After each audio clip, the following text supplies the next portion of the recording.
Tembok cantilever. Tembok cantilever berbeda dengan tembok gravitasi. Tembok cantilever biasanya terdiri dari dinding beton dan plat beton ya. Jadi bagian dindingnya ini ya biasanya terbuat dari beton. Kemudian bagian pelatnya juga biasanya terbuat dari beton. Biasanya ada tulangannya ya. Relatif tipis, berisi tulangan untuk menahan momen dan gaya lintang ya.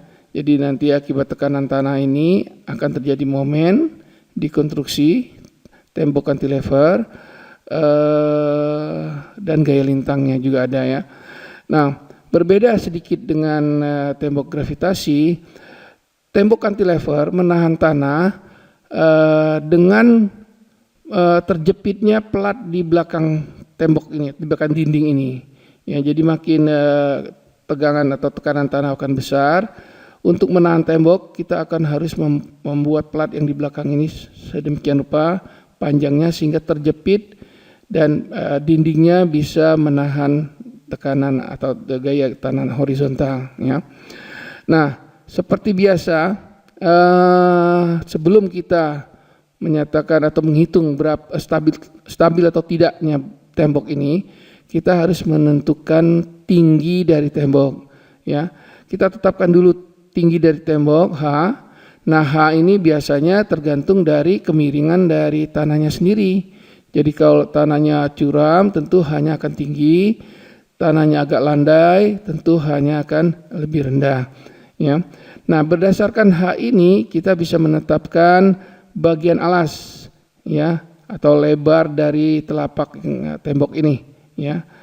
Nah, di sini W biasanya bisa kita ambil setengah sampai dengan 2/3 dari tinggi tembok ya.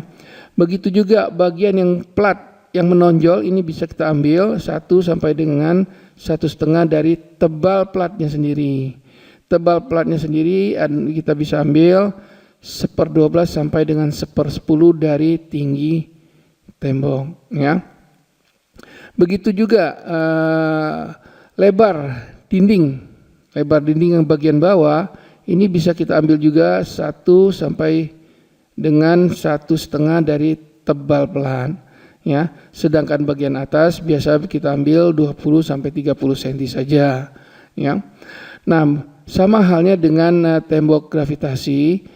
Pada tembok cantilever, titik A-nya ada di belakang garis vertikal plat tembok ya.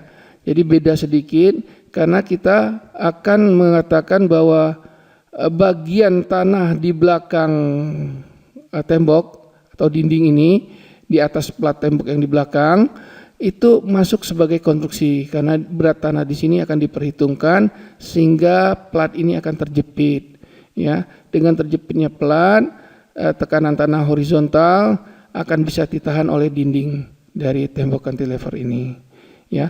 Maka titik A-nya ada di bagian belakang di ujung dari plat ini secara vertikal ya. Ini titik A. Kalau titik gulingnya atau titik B-nya ini sama ya di sini. Ya, jadi nanti kita perhitungkan semua momen yang menggulingkan itu titik acuannya atau lengannya ke titik B ini. Begitu juga semua momen yang menahan dari tembok ini harus kita hitung lengannya ke titik B ini. Ya, dengan demikian ada 2 buah titik B dan A yang menjadi acuan ataupun perhatian kita dalam menghitung tembok cantilever. Sampai di sini dulu. Ada pertanyaan?